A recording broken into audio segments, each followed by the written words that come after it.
प्यारे छात्रों नमस्कार। मैं अरविंद मिश्र हूँ और मैं अपने विद्यालय की 10वीं कक्षा के छात्रों को आज अव्यय के बारे में बताने जा रहा हूँ। जैसा कि आपको पता है, हमारे संस्कृत के प्रश्न पत्र में 4 खंड होते हैं, जिसमें तीसरा खंड अनुपयुक्त व्याकरण का होगा। इसके अंतर्गत अव्यय एक महत्वपूर्ण स्थान रखते हैं। अव्ययों का ज्ञान होना हमारे लिखने, पढ़ने और बोलने के लिए नितांत आवश्यक होता है। आइए सबसे पहले हम अव्ययों के बारे में जानकारी लेते हैं। जैसा कि नाम से स्पष्ट है, अव्यय अ माने नहीं, व्यय माने खर्च होना, नहीं खर्च होना। इसका मतलब यह है मोटे तौर पर कि जैसे आप देखते हैं कि रुपए खर्च होते हैं। खर्च होने का मतलब होता है वो हस्तांतरित होते हैं, एक हाथ से दूसरे हाथ में जाते हैं, दूसरे से तीसरे, चौथे, पांचवें, ऐसे चलते रहते हैं।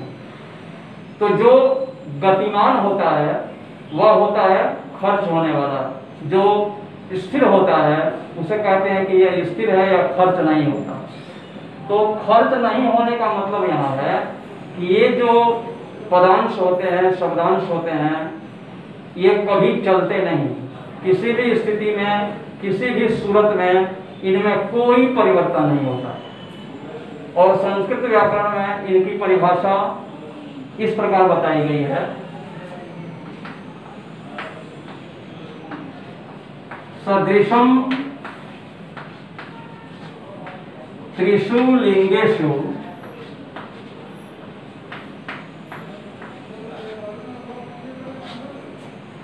सर्वासु च विभक्तिषु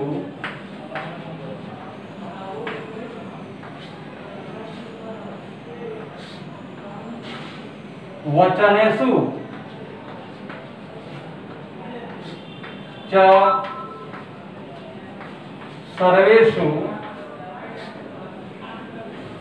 यन्न व्येति तदव्ययम्।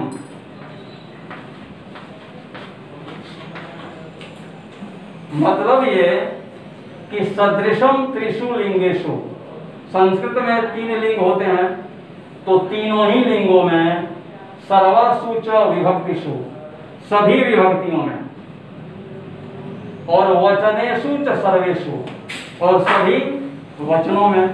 जैसा कि आप जानते ही हैं, यानी सभी लिंगों में, विभक्तियों में, वचनों में, हर परिस्थितियों में जो एक समान रहते हैं, जिनमें कोई विकार, कोई परिवर्तन, कोई चेंजिंग वगैरह नहीं होती, उन्हें ही अव्यय कहते हैं। ये सर्वदा एक समान होते हैं, कहीं कोई परिवर्तन नहीं।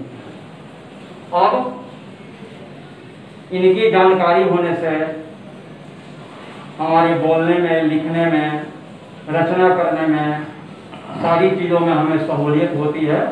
वर्ड्स पावर का नॉलेज होने से हमें ये सारी चीज़ें हमारे लिए सुगम हो जाती हैं। तो आइए क्लास 10th में जो महत्वपूर्ण कुछ अव्यय हैं उनका निदर्शन मैं आपको कराता हूँ। अब आप देखेंगे, अत्र, अत्र का मतलब यहाँ। खास तौर से इनकी जानकारी के आधार पर हम वाक्य की संरचना बड़ी ही स्पष्टता से और सुगम तरीके से कर सकते हैं। अत्र माने यहाँ, तत्र माने वहाँ, यत्र, यत्र माने जहाँ,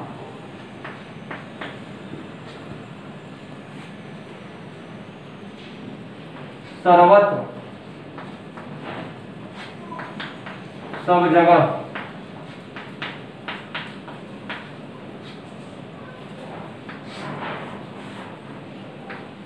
उभयत्र, बोथ साइड, दोनों ओर,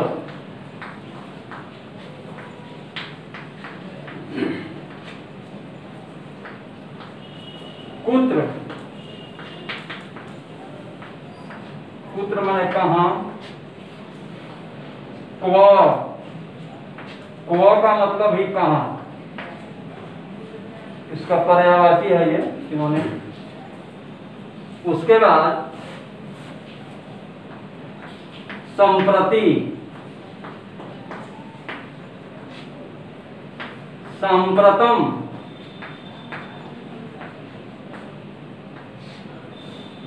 इदानीम,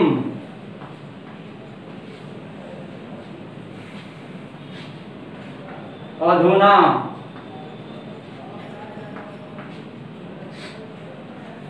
अस्मिन् समये,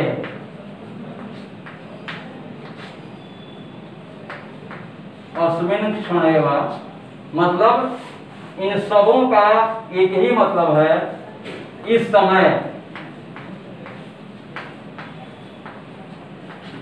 ये बदल बदल कर आते हैं, जैसे संप्रति, संप्रति का मतलब भी हुआ इस समय, right now, at this moment.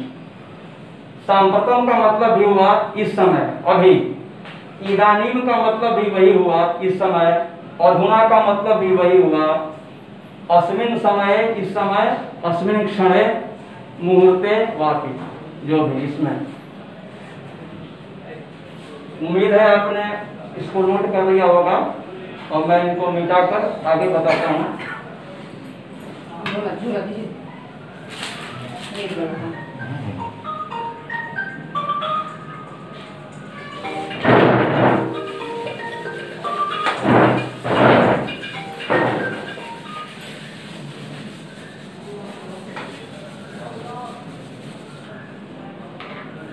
आइए अब ऊपर की ओर देखते हैं।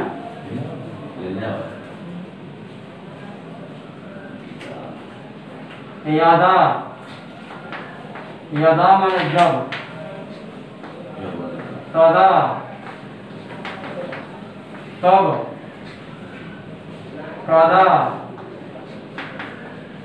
कब,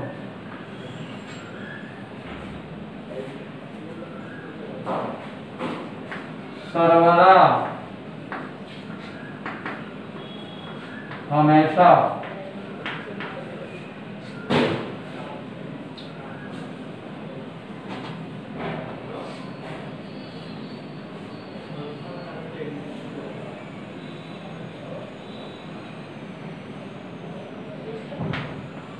अस्ति,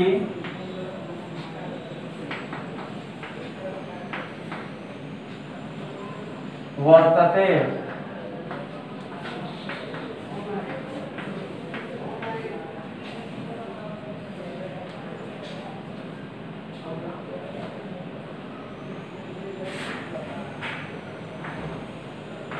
स्यात्, हो या होवे।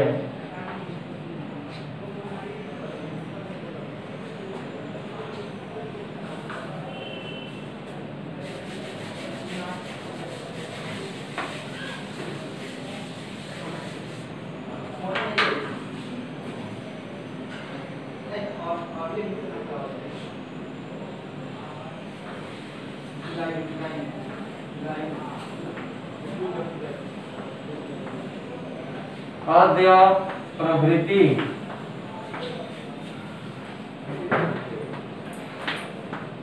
आज से,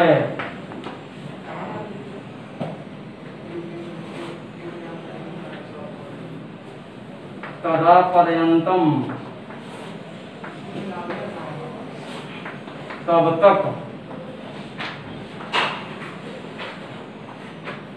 उसी प्रकार यदा पर्यंतम, टिल, इंग्लिश में जो लिखते हैं टिल, TILL, टिल।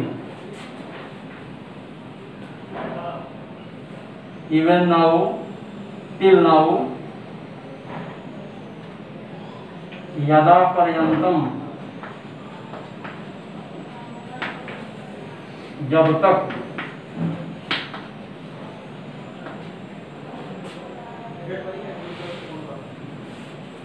कुतः, पुत्र का मतलब कहाँ, और कुतः पंचमी लग गई, कुतः कहाँ से।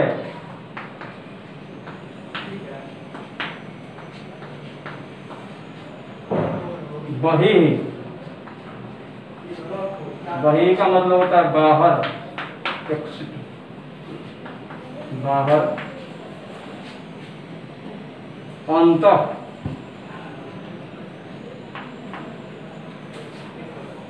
अंतः का मतलब होता है भीतर,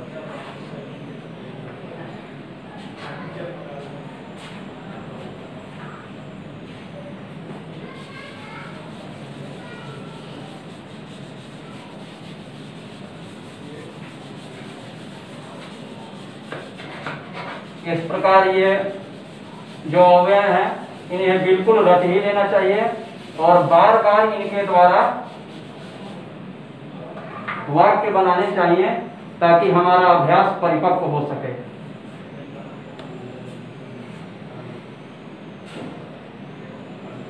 मृषा, मृषा का मतलब होता है झूठ, लाई।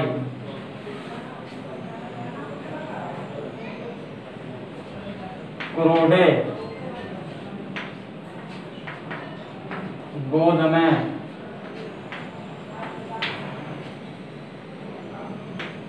पूरा,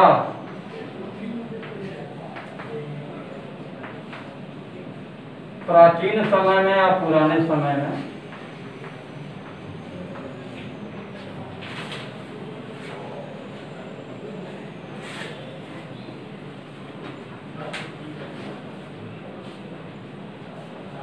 संवत्सर, वर्ष, ईयर। और एषम, दिस ईयर, इस वर्ष, इस साल।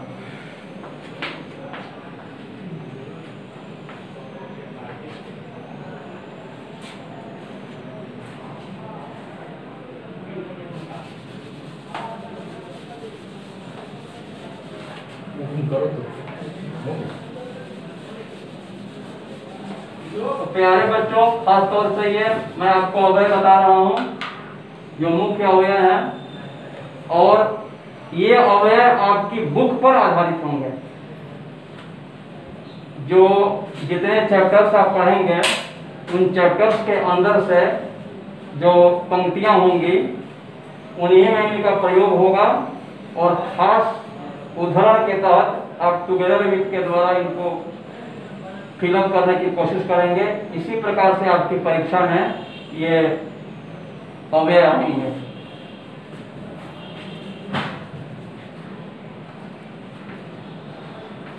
बहिर्गमनम,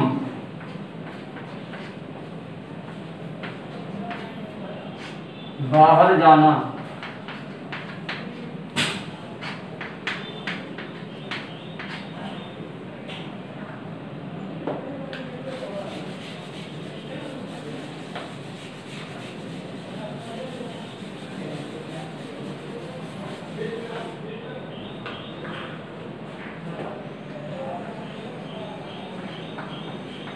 महानिशी,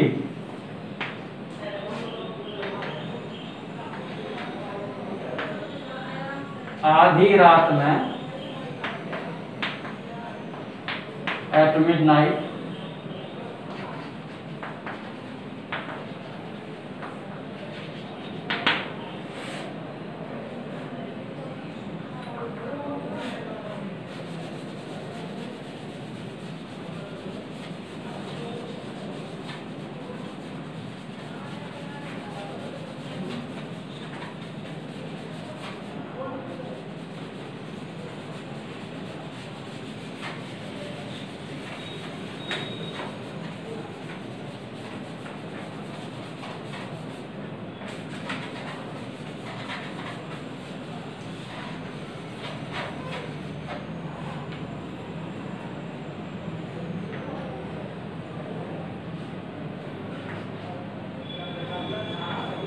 तम,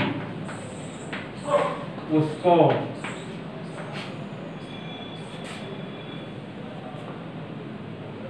ताम, यह भी उसको, लेकिन स्त्रीलिंग के लिए। तत्, उसको, नपुंसक के लिंग के लिए। तो इस प्रकार ये कुछ सेलेक्टिव जो अवयव है आपके 10वें वर्ग के लिए, उन्हें मैंने आपको यहाँ बताया है। इन अवयवों को भली प्रकार रटना चाहिए।